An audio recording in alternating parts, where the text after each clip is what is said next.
നമ്മുടെ പെട്ടി പൊട്ടിക്കലിൽ പറഞ്ഞിരുന്നു ഈ മതിക്കാച്ചൻ പെട്ടി പിന്നെ പൊട്ടിക്കാന്ന്. ഇതിൻ്റെ ഉള്ള സാധനം ഭയങ്കര സൂപ്പറായിട്ടോ.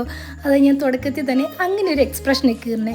ഇത് ആദ്യം ഞാൻ പൊട്ടിച്ച് നോക്കുമ്പോൾ ഞാൻ ഭയങ്കരമായിട്ട് ഞെട്ടിപ്പോയിട്ടുണ്ടായിരുന്നു കേട്ടോ. അത്രയും ഞാൻ പ്രതീക്ഷിച്ചില്ല.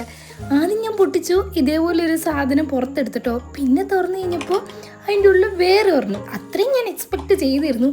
അത് കഴിഞ്ഞ് നിധി തപ്പി പോകുന്ന പോലത്തെ ഒരു അവസ്ഥയായിരുന്നു കേട്ടോ എൻ്റെ കയ്യിൽ. ഒരു ഡപ്പ തുറക്കുന്നു, അതിൻ്റെ ഉള്ളിൽ നിന്ന് വീണ്ടും അടുത്ത ഡപ്പ വരുന്നു, വീണ്ടും അതിൻ്റെ ഉള്ളിൽ നിന്ന് അടുത്തത് വരുന്നു. അങ്ങനെ ഒരു 4 എണ്ണം. സത്യം പറഞ്ഞാൽ ഇത് ഫസ്റ്റ് തുറന്നപ്പോൾ ഉള്ള എൻ്റെ എക്സ്പ്രഷൻ ഞാൻ വീഡിയോ എടുത്ത് വെച്ചിട്ടില്ല.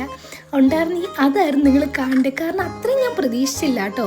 ഇത് എത്രണ്ണം ആയിരുന്നു വരുന്നതെന്ന് ഞാൻ ഓർത്തില്ല. അതിൻ്റെ കൂടെ എല്ലാം തന്നെ സ്പൂണും ഉണ്ടായിരുന്നു. ഞാൻ അച്ഛൻ പെട്ടിയായി, അമ്മ പെട്ടിയായി, 2 കുട്ടിപ്പെട്ടികളായിട്ടോ. സത്യം പറഞ്ഞാൽ നമ്മുടെ അടുക്കളയിലോട്ടൊക്കെ ഏറ്റവും അത്യാവശ്യമായിട്ടുള്ളൊരു സാധനമാണിത്. സംഭവം എനിക്ക് ഒത്തിരി ഇഷ്ടപ്പെട്ടു. അപ്പോൾ 10 ഔട്ട് ഓഫ് 10 അത്രയുള്ളൂ.